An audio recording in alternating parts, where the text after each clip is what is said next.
저희가 이제 저번 시간에는 인간의 타락과 그 죄의 결과물들에 대해서 이제 공부를 했었고요. 그리고 죄의 결과에 대해서 심판받는 거, 그리고 하나님께 버림받는 거, 영원한 형벌, 그리고 욥의 고난의 그 전과 후를 간단하게 한번 살펴봤고요. 모든 사람에게 닥치는 죽음과 관련해서 다시 한번 이거를 좀 살펴봤습니다. 저희가 지금 아침 성경 공부 시간에는 제가 처음에도 말씀드렸지만은 너무 깊이 있는 내용은 하지 않으려고 해요.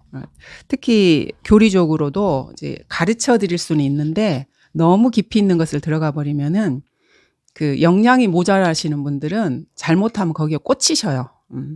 그래서 사실은 저희가 가장 중요한 거는요, 물론 기본적인 세대주의를 공부하는 건 맞아요. 근데 그리스도인의 삶을 살아나갈 때 가장 중요한 거는요, 너무 깊이 있는 그 교리들 가지고 막 그거 가지고 씨름하는 그런 게 아니고요, 자신의 마음을 은혜로 이렇게 관장하는 게 그게 제일 중요해요. 특히 자매님들은 그래요. 물론 이제 사역을 나가거나 형제님들이 말씀을 전체적으로 이렇게 공부해서 사역을 목적으로 하는 건 조금 다른데, 자매님들 같은 경우에는 특히 논란이 되거나 아직 성경적으로 명확하게 밝혀지지 않은 것이나 그런 것들에 너무 꽂히시면 안 돼요.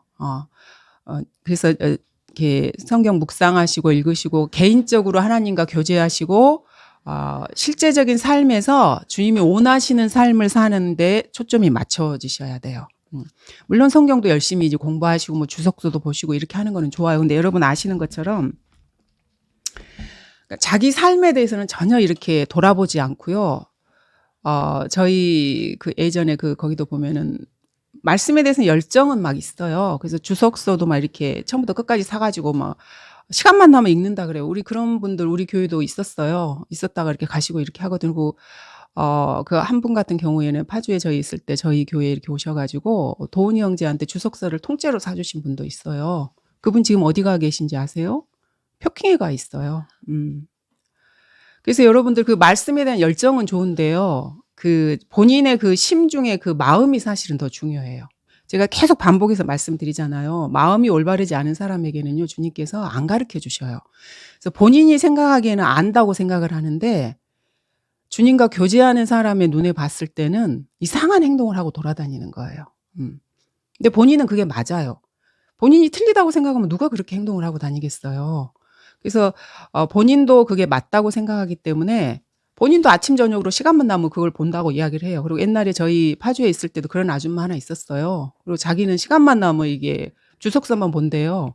그래서 뭐 그 나쁜 건 아니기 때문에 뭐 열심히 공부하시나 보다 이렇게 생각을 하는데, 주님과 교제가 안 되는 분들이 있어요. 교제를 잘 못 하셔. 배우지 못해서 그런 것도 있고, 가르쳐 드렸는데 이거를 이렇게 잘못 오해를 하셔가지고 잘못 이해해서 하시는 분들이 있어요.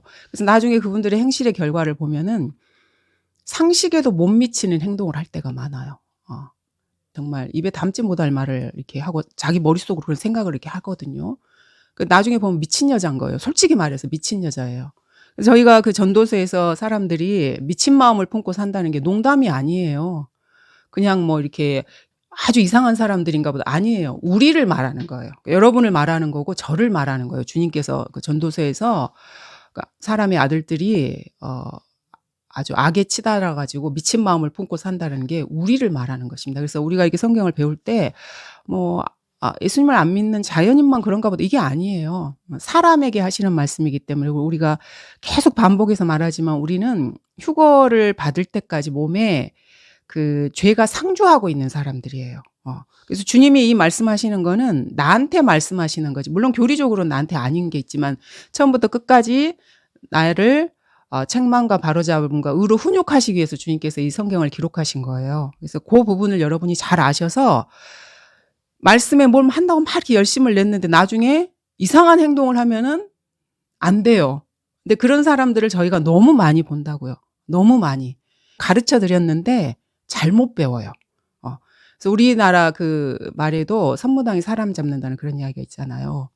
차라리 몰랐으면 그냥 가만히 계시면 되는데 이렇게 어정쩡하게 배우셔가지고 본인은 안다고 생각하는데 이거 아닌 행동들을 이렇게 막 하셔요.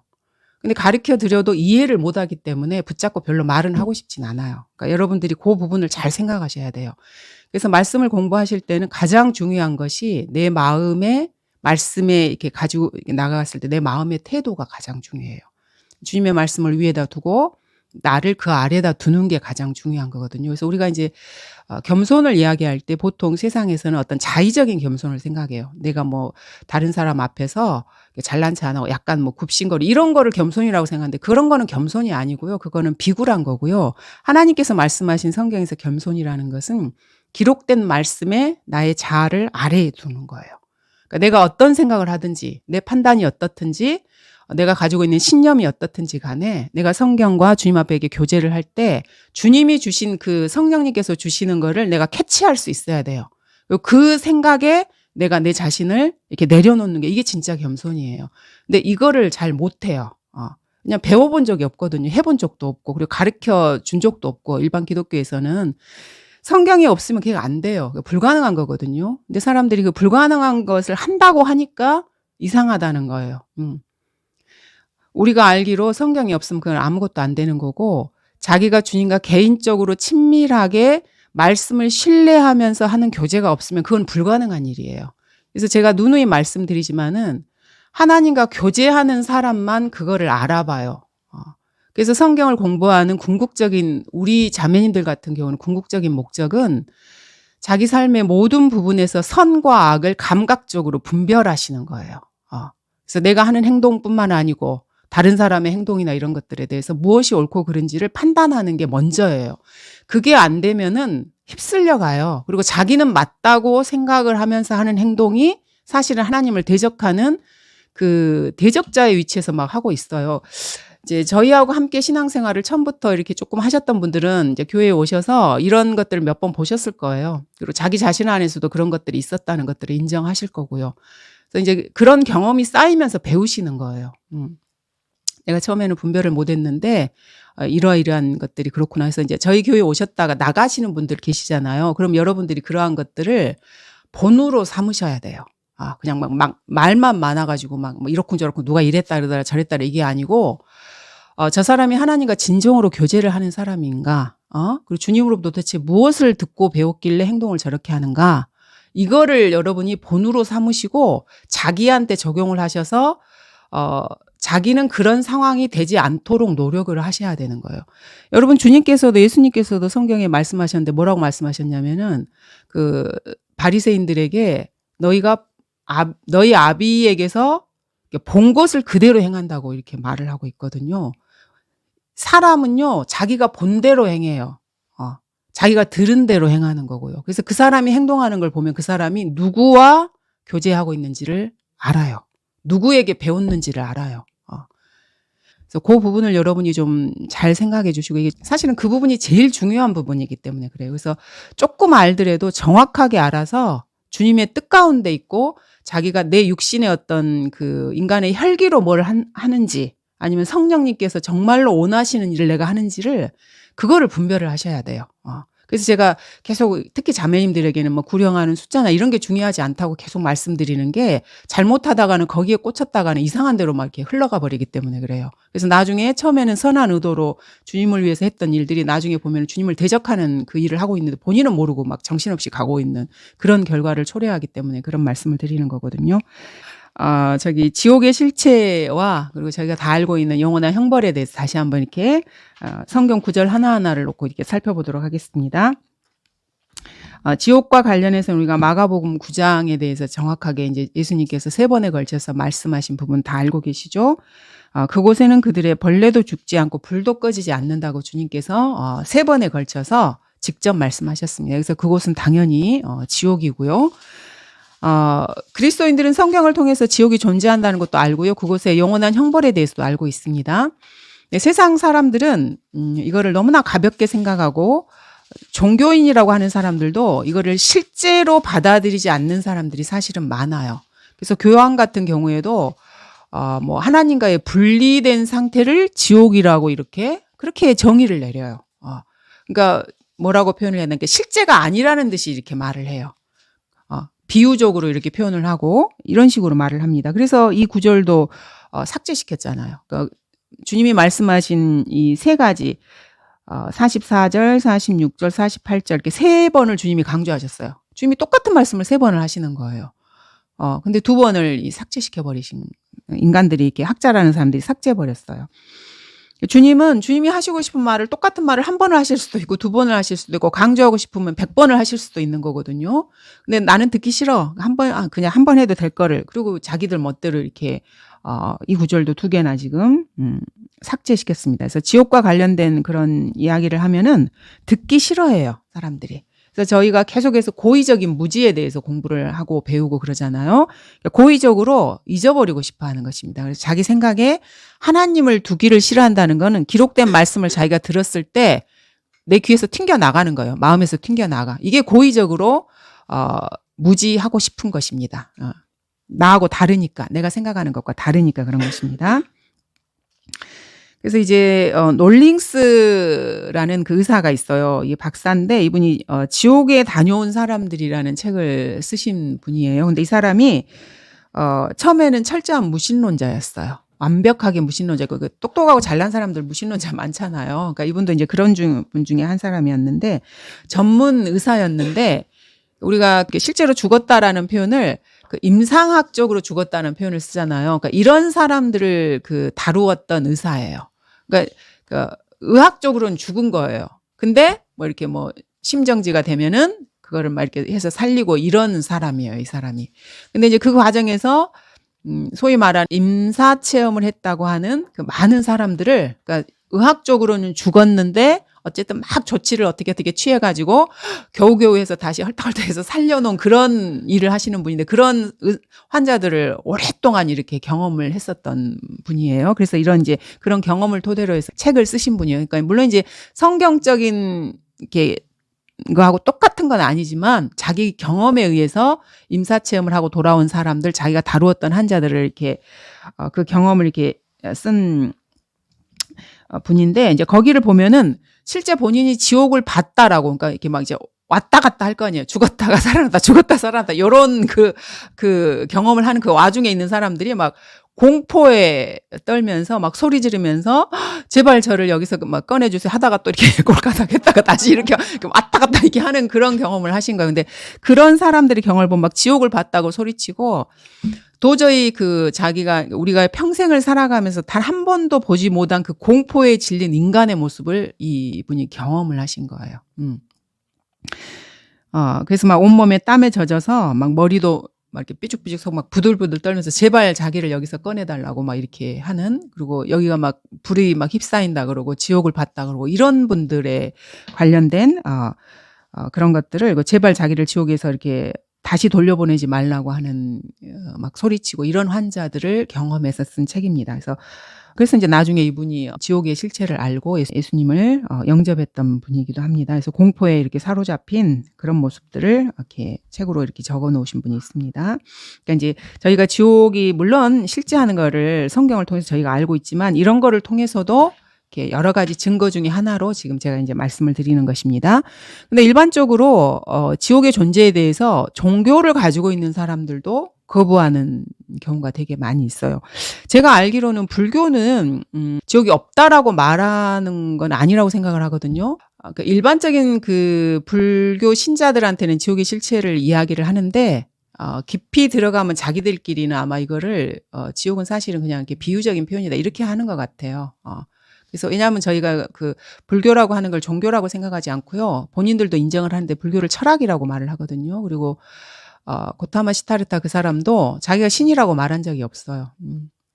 사실은 불교는 철학이고 유교 같은 경우에도 철학이거든요. 근데 우리나라에서는 그런 모든 것들을 종교로 만들었고, 특히 그런 성향이 강한 게 일본이잖아요. 그래서 일본 같은 경우에는 이순신 장군 같은 경우에도 신으로 섬기거든요. 그러니까 인간적으로 이렇게 영웅이라거나 이렇게 자기들이 생각하는 것보다 더 뛰어난 인물들이 이렇게 존경할 만한 인물이 있으면은 그를 신으로 이렇게 섬기더라고요. 그러니까 인간 본성의 그런 것들이 가장 잘 나타난 게 아마 일본 사람들이고, 우리 대한민국 사람들도 그렇게 심하진 않지만 마찬가지인 것 같아요. 그래서 이제 불교 같은 경우에도 일반적으로는 뭐 팔지옥해서 제가 한번 이렇게 쭉 찾아봤더니 정말 이렇게 여러 가지 지옥의 형태들을 이렇게 했더라고요. 근데 불타는 것도 있는데 그 사람을 뭐 이렇게 여러 가지 뭐 칼날 같은 걸로 계속 이렇게 갈기갈기 찢었다가 그거를 다시 온상해 보겠다. 이게 프로메세우스랑 같더라고요, 보니까. 그 프로메세우스 여러분 아시죠? 그 몸이 그 뭐 독술인지 그 간에 이렇게 쪼아 먹혀 가지고 그 고통을 당하는데 그러다가 이렇게 죽으면 다시 이렇게 살아나 가지고 관도 회복돼 다시 그 과정을 이렇게 반복하는 거예요. 근데 불교에는 그런 개념이 되게 많더라고요. 제가 이렇게 위키인가 거기 한번 이렇게 쭉 찾아봤더니 그다음에 이제 유니테리언 종교에서도 지옥이 실제 장소가 아니고 어떤 의식의 상태라고 이렇게 생각을 해요. 그리고 이제 우리가 가장 잘 아는 널리 알려진 걸로는 여호와의 증인 같은 경우에도 죽음 이후에 불타는 지옥이 없다라고 그 사람들이 공식적으로 교리적으로 이렇게 주장을 하거든요. 이 사람들 주장에 따르면 죽은 사람은 의식이 없다. 그러니까 이렇게 우리가 이제 잠보다 좀 더 깊은 수면이라고 생각하시면 돼요. 잠은 그 자다가 뭐 듣기도 하고 뭐 이렇게 하잖아요. 근데 그것보다 더 깊은 수면에 있어서 의식 자체가 완전히 없다. 이런 식으로 이 사람들은 주장을 해요. 그래서 아무 활동도 하지 않는다. 이렇게 주장을 하고. 그래서 무덤이 지옥이라고 이렇게 말을 하는 거예요. 그레이브라는 영어 단어가 사실은 그게 지옥을 말하는 거다라고 주장을 하는 거거든요. 그리고 나중에 이제 백보자 심판이 지나면은 뭐 하늘나라 갈 사람은 하늘나라 가고, 그러니까 그 사람들이 말하는 건 지상에서의 그 에덴과 같은 그걸 말하는 거고, 우리가 말하는 지옥에 가는 사람들은 그 혼이 소멸된다라고 주장을 해요. 그래서 어떻게 보면 그 사람들의 생각으로 보면은 뭐 죄를 지어도 뭐 혼이 소멸되면은 그렇게 큰 고통 가운데 있는 게 아닌 거죠. 이런 식으로 사람들은 자꾸 주님이 이렇게 말씀하신 것에 대해서 부정하고 실제 존재하는 것들에 대해서 자기가 무서우면은 그냥 없다라고 말해요. 그러니까 어린아이들 이렇게 눈 이렇게 하죠. 엄마 없다 뭐 이렇게 장난하는 것처럼 그런 식이에요. 그게 사실은 맞는 말이에요. 우리가 보면은 애들 보면은 귀엽긴 하지만 유치한 거는 맞거든요. 그러니까 본인이 믿기에 감당이 안 돼 버리면 사람들은 진리를 받아들이지를 못해요. 이게 지옥뿐만 아니고 모든 진리와 관련해서 마찬가지예요. 그래서 자기 생각하고 지나치게 극단적으로 다른 진리는요 받아들이지를 못해요. 근데 이게 성경뿐만 아니고요 일상사회에서도 마찬가지예요. 그래서 여러분들이 그 코로나의 진실이라든가 그 백신과 관련된 진실, 아니면 정치 체계의 그 진실, 그리고 전 세계를 움직이는 세계 단일 정부나 그 사람들을 뭐 이렇게 뭐 5억으로 이렇게 인구를 뭐 줄인다든가 이런 엘리트들의 계획을 일반 사람들한테 말해보세요. 미친 사람이라 그래요. 왜냐하면 그게 받아들이기에 너무나 자기 역량에서는 힘든 사실이기 때문에 그래요.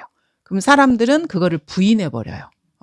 그건 말도 안 돼. 너가 음모론자고 네가 미친 거야. 이렇게 생각을 하는 거예요. 자기 지성을 초월해버리는 그 사실들은 받아들이기를 힘들어하는 것입니다.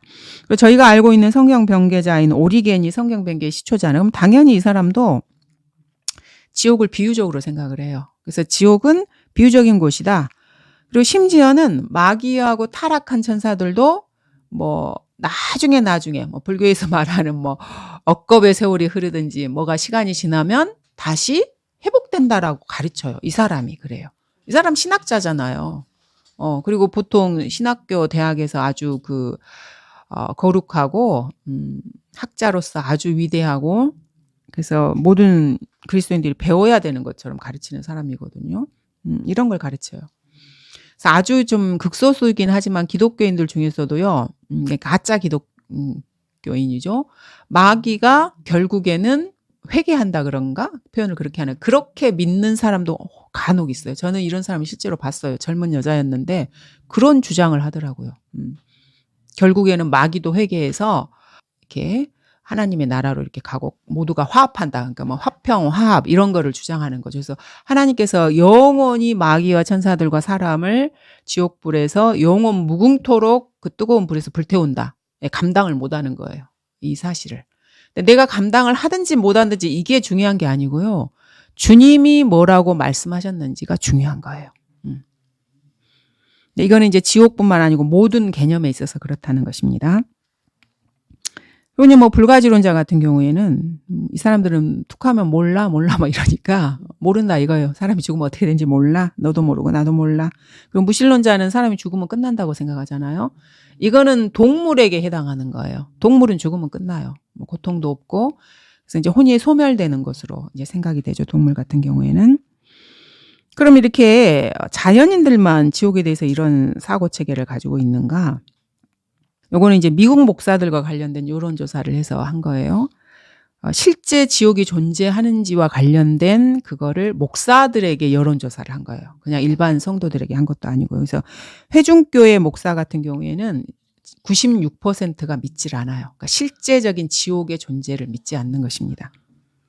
그리고 루터를 따른다 그러고 우리가 생각을 하는 사람들이죠. 이 사람들은 30%가 안 믿어요. 목사가.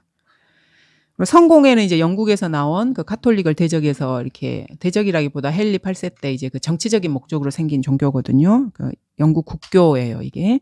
여기서는 96%가 안 믿어요. 그러니까 대부분이 거듭나지 않았다는 말이죠. 그리고 장로교 목사는 85%, 그다음에 감리교는 92%. 그다음에 침례교 목사는 50%가 안 믿어요. 미국에서 침례교라 그러면 우리나라하고는 위상이 조금 다르거든요. 예전에 처음에 그 청교도들이 처음에 아메리카 대륙으로 이렇게 갔을 때 청교도들이 처음 시작을 했고 침례교도들이 많이 미국으로 갔어요. 그래서 초창기에는 은행에서 돈을 빌릴 때 목사라고 말을 하잖아요. 그러면 2번을 안 물어보고 돈을 빌려줬어요. 그러니까 신뢰할 만한 사람이라는 걸 모두가 다 아는 거예요. 근데 지금은 목사라 그러면 더 안 빌려줘. 목사가 사기꾼으로 낙인이 찍혔기 때문에 그래서 다른 거예요, 그게. 그런 침례교 목사가 세상에 50%나 믿지 않는다는 것입니다. 목사들이 이러니 그 아래에서 같이 교회 다니는 사람들은 어떻겠습니까? 그래서 강단에서 지옥에 대한 설교가 사라진 지는 아주 오래됐어요. 아주 오래됐습니다. 그래서 그냥 사교 클럽처럼 돼 있는 경우가 많고요. 사교 거기에서 한 발 더해서 거의 무슨 디스코텍 같은 그런 교회도 많아요. 그래서 예전에 그 트럼프 보니까 교회를 자꾸 다닌다 그래서 이 사람은 무슨 교회를 다니나 봤더니 진짜 그 머리 위에서 이렇게 막 빛이 바짝바짝하고 아래에서 막 이렇게 춤추고 그 목사는 강단에서 막 이렇게 무슨 쇼하는 사람처럼 막 이렇게 목소리 켜가면서 막 이렇게 사람들 흥분시키는 이런 데 가가지고 뭐 자기들끼리 막 춤추고 이런 데서 트럼프가 춤추고 있더라고요. 그걸 찍어서 유튜브에다 올렸더라고요. 그런 데를 근데 교회라고 표현을 하는 거예요.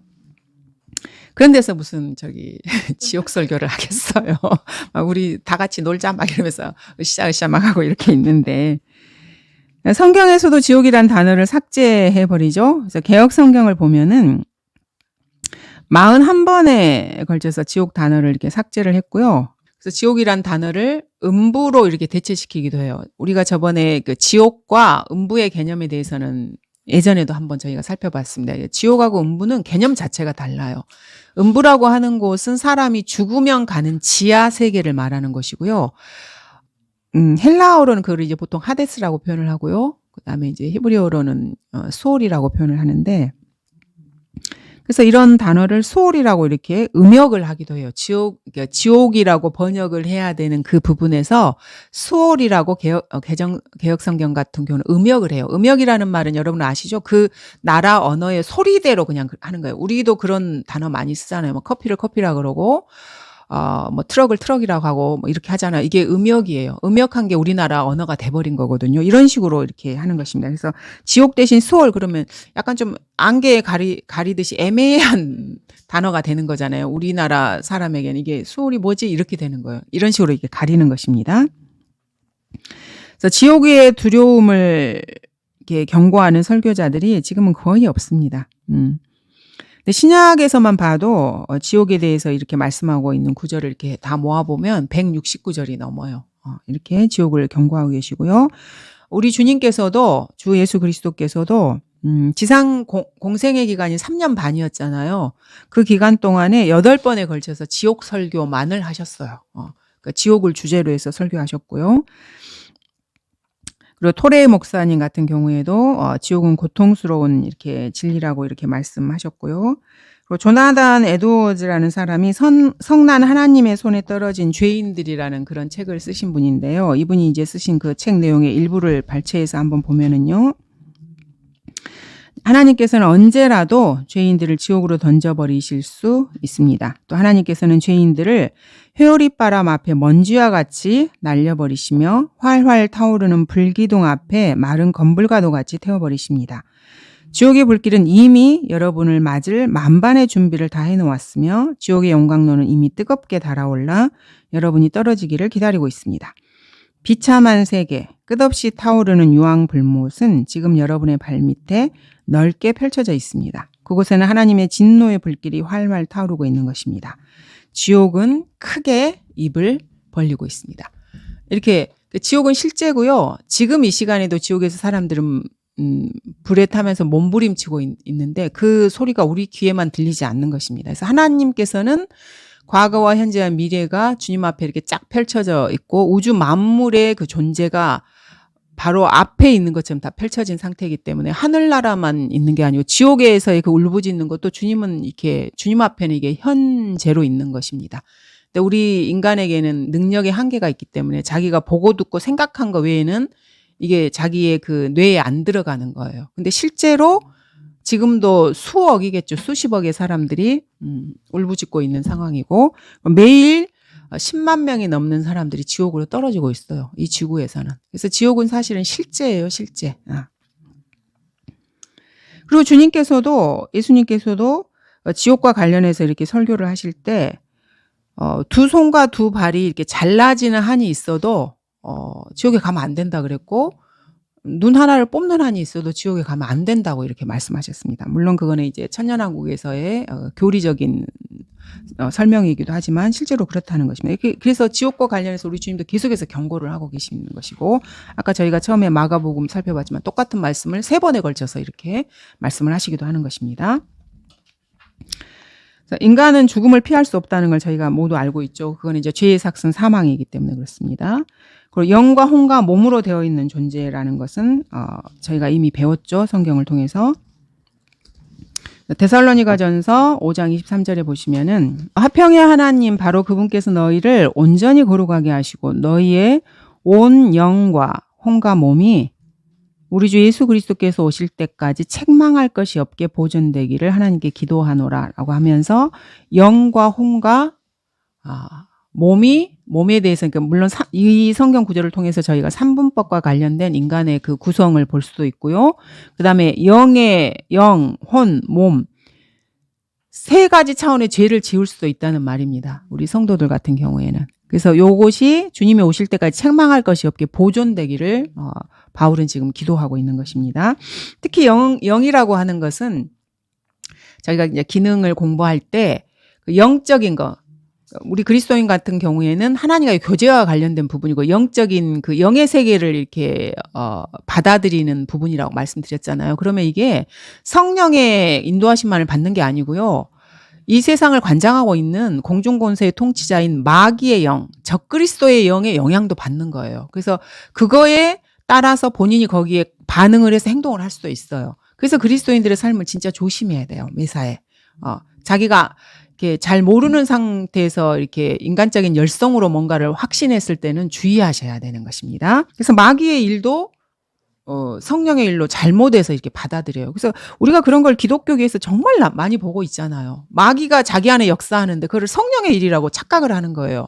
이게 이제 대표적인 게 무슨 방언이나 신유나 뭐 이런 거를 말하는 건데 그런 것뿐만이 아니고 마귀가 실제적으로 성도들을 그 관장을 하고 싶어 해서 여러 가지 속임수로 성령인 것처럼 속여요. 그거는 저희들도 마찬가지인 거예요. 다만 아주 겉으로 드러난 누구나 우리 같은 경우에 누구나 알 수 있는 뭐 방언이나 뭐 은사주의나 이런 걸로 접근을 하지 않는 것뿐이지 우리가 미혹당할 수 있는 또 다른 형태로 우리에게 접근을 하는 거예요.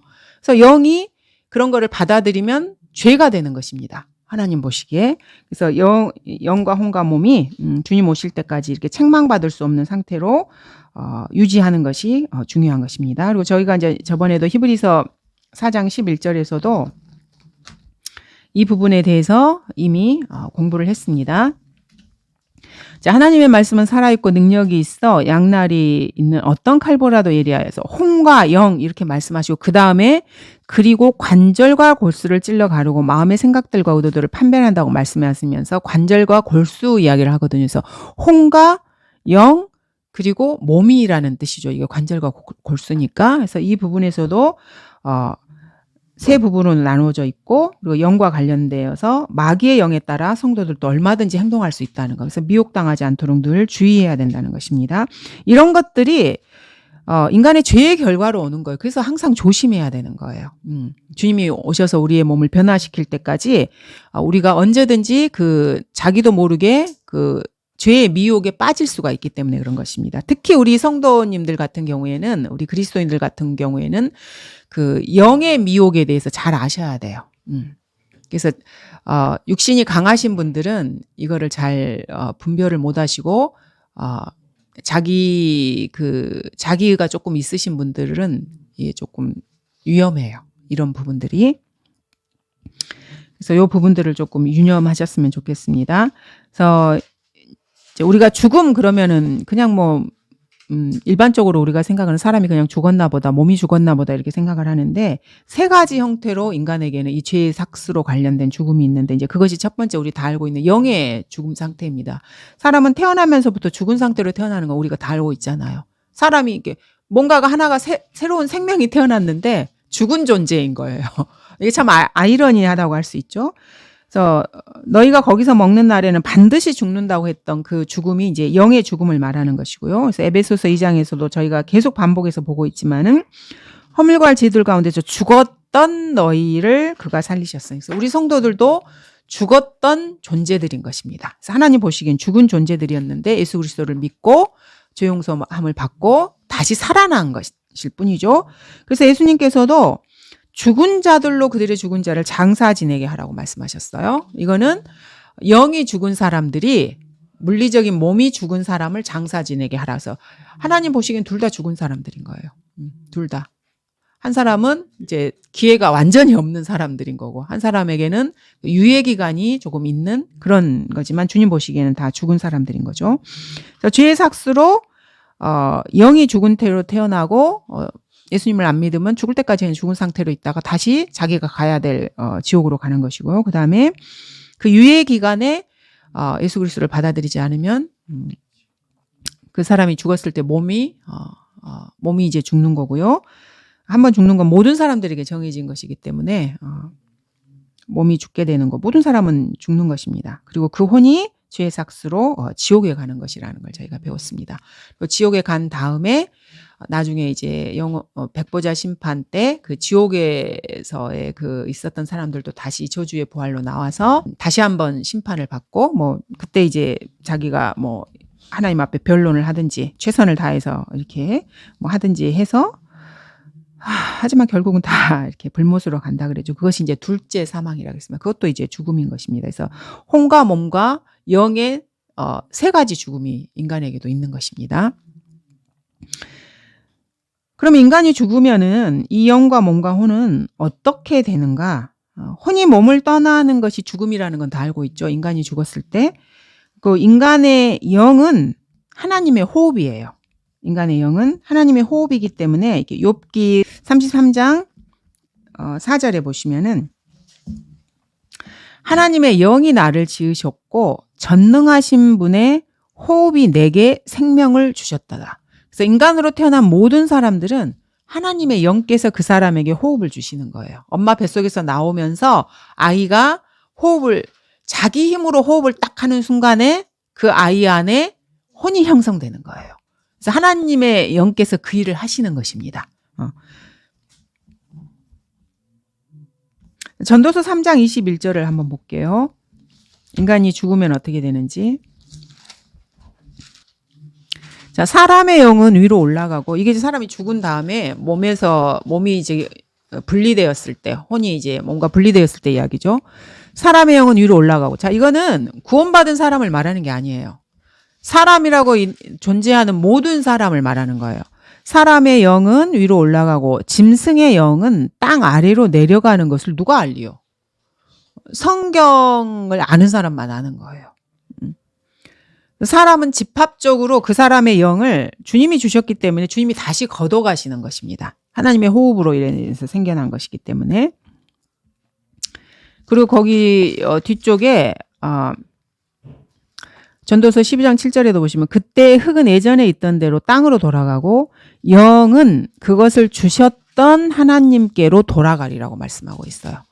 그래서 인간의 영은 집합적으로 주님이 구원을 받았던 구원을 받지 않았던 주님께로부터 온 거기 때문에 그 사람이 숨을 거두면 그 호흡은 하나님께로 다시 집합적으로 다 돌아가는 것입니다. 그리고 이제 아까 3장 21절로 봤을 때 짐승 같은 경우에는 땅 아래로 가고 그 혼은 소멸되는 것으로 저희가 봅니다. 그래서 구원받지 않은 사람보다 사실은 짐승이 더 낫다는 게 이것 때문에 그러는 것입니다. 짐승은 최소한 지옥에서 고통을 당하지는 않습니다. 죄를 짓는 존재가 아니기 때문에 그런 것입니다. 그리고 인간의 몸이 땅으로 묻히는 거는 모두가 다 아는 것이고요. 그래서 구원받은 사람은 하늘나라로 가고 구원받지 못하는 사람은 지옥으로 가는 것입니다. 이렇게 해서 이제 인간의 그 죽음과 관련된 세 가지 면을 한번 봤고요. 그러면 우리가 말하는 그 지하세계, 음부라는 곳은 어떤 곳인지 한번 이렇게 보도록 하겠습니다. 이런 말이 있죠. 옛날에는 목사들이 지옥을 이렇게 설교하면 과학자들이 비웃었어요. 근데 요즘은 반대가 됐어요. 과학자들이 과학적인 증거로 지옥이 실제하는 장소로, 그러니까 땅 중심에 그 불타는 곳을 말하는 것입니다. 중심의 핵, 땅 중심에 아주 불타는 어마어마한 온도의 그 불타는 곳이 있다라고 말하면 이제 목사들이 비웃는 거죠. 아예 지옥이 어딨어 이렇게. 아까 저희가 그 여론조사 한다는 거기에서 봤던 것처럼 그렇습니다. 1987년에 영국 무슨 버밍엄 뉴스에서요. 지구 중심에 태양의 표면보다 더 뜨거운 그런 곳이 있다라고 뉴스에 났어요. 이게 실제 뉴스에. 그리고 공산주의자였던 야자코프라는 이 사람이 있었는데요. 이 사람이 뭐라고 말을 했냐면은 저는 공산주의자로서는 하늘나라나 성경에 대해서 믿지 않는다. 이렇게 말을 했는데 그러나 과학자로서는 지옥을 믿는다. 이렇게 말을 했어요. 그래서 이제는 과학자들 사이에서는 지구 중심에 이렇게 뜨거운 태양보다 더 뜨거운 그 장소가 있다는 것은 일반적으로 다 알아요. 근데 목사들이 그걸 인정을 안 해요. 이제는 더 이상. 그런 세상이 되었습니다. 그래서 뭐 아까 그 소련 그쪽에서 뭐 시추를 할 때 굴착기가 뭐 이렇게 헛바퀴를 돌아서 이렇게 막 했는데 거기서 이렇게 뭐 마이크를 이렇게 넣어봤더니 어마어마하게 고통 속에서 울부짖는 사람의 소리가 들리는 뭐 그런 이야기가 있어요. 근데 저는 개인적으로 그 이야기는 안 믿어요. 왜냐면은 이제 뭐 설교 자료로는 좋고 그냥 뭐 성도들이 이렇게 듣기에는 좋은 말이긴 하지만은 그 지옥에서 나는 소리를 직접 우리가 육성으로 듣는다? 그거는 잘 모르겠어요. 그 부분에 대해서는. 근데 이제 그런 이야기도 있기는 합니다. 이렇게 뭐 굴착기를 이렇게 했더니 뭐 빈 공간이 나오고 거기 뭐 온도가 뭐 이제 표면이니까 지옥과 가까운 표면이니까 뭐 2000도가 넘고 거기 이렇게 마이크를 내렸더니 뭐 사람들의 어마어마한 한두 사람도 아니고 수백 명이 그 막 비명을 지르는 그런 소리가 그 마이크를 통해서 들렸다라는 그런 이야기는 있어요. 구소련에서 실제로 이 아까 제가 말씀드린 이 공산주의자 이 박사가 그거를 이렇게 기록으로 이렇게 남긴 거는 있지만은 그게 진짜 지옥의 소리였는지 그거에 대해서는 조금 이제 그렇고요. 뭐 그런 이야기가 있다는 것입니다.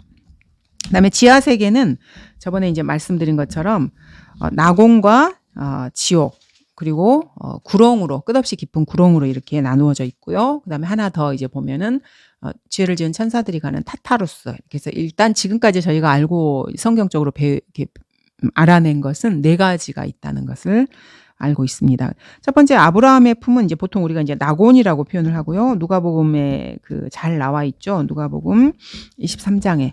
그래서 주님께서 누가복음 23장을 이렇게 말씀하시면서 이걸 비유라고 말씀하시지 않아요. 그리고 이름도 정확하게 나사로, 부자는 이름을 말씀하지 않았지만 나사로에 대해서는 이름을 주님께서 정확하게 나사로라고 이름을 말씀하셨어요. 그래서 비유를 말씀하시는데 사람 이름을 지어서 이렇게 하고 이런 건 아니거든요. 주님이 무슨 소설가도 아니고. 그래서 아브라함의 품은 낙원인데 이거는 구약의 성도들이 죽은 다음에 임시적으로 머무는 장소예요. 그래서 예수님께서 십자가에서 피를 흘려서 인간의 죄를 제거할 때까지만 잠정적으로 있었던 그곳이거든요. 그래서 여기 이제 42절부터 하면 43절을 보시면은 주여 주께서 주의 왕국에 임하실 때 나를 기억하소서라고 하니 예수께서 그에게 말씀하시기를 진실로 내가 너에게 말하노니 오늘 내가 나와 함께 낙원에 있으리라. 자, 강도도 아직 죽지 않았고 예수님도 아직 죽지 않은 상황에서 죽자마자 함께 낙원에 있을 것이라고 주님께서 말씀하셨어요. 그래서 구약 성도는 죽으면 낙원으로 가는 것입니다. 그리고 지옥은 끝없이 영원히 고통을 받는 불꽃 가운데 있는 유황못이라고도 표현되는 그런 장소고요. 그다음에 끝없이 깊은 구렁은 이 낙원과 지옥 사이에 도저히 건널 수 없는 그 구렁이에요. 이게 지금 누가복음 16장인가 지금 이게 있죠. 그래서 그 부자가 아브라함의 품에 있는 그 나사로를 보고 이것에 대해서 말을 했을 때 아브라함이 이 모든 것 외에도 우리와 너희 사이에는 커다란 구렁이 놓여 있어서 여기에서 너희에게로 건너가고자 해도 갈 수 없고 거기에서 우리에게로 건너오고자 해도 올 수 없다고. 그래서 이 건널 수 없는 거예요. 인간의 혼으로는 도저히 건널 수 없는 그런 끝없이 깊은 구렁이 이렇게 놓여져 있는 것입니다. 누가복음 16장에 있는 나사로하고 부자 이야기는 다음 시간에 이어서 이제 하도록 하고 오늘은 여기까지 하도록 하겠습니다. 네, 감사합니다.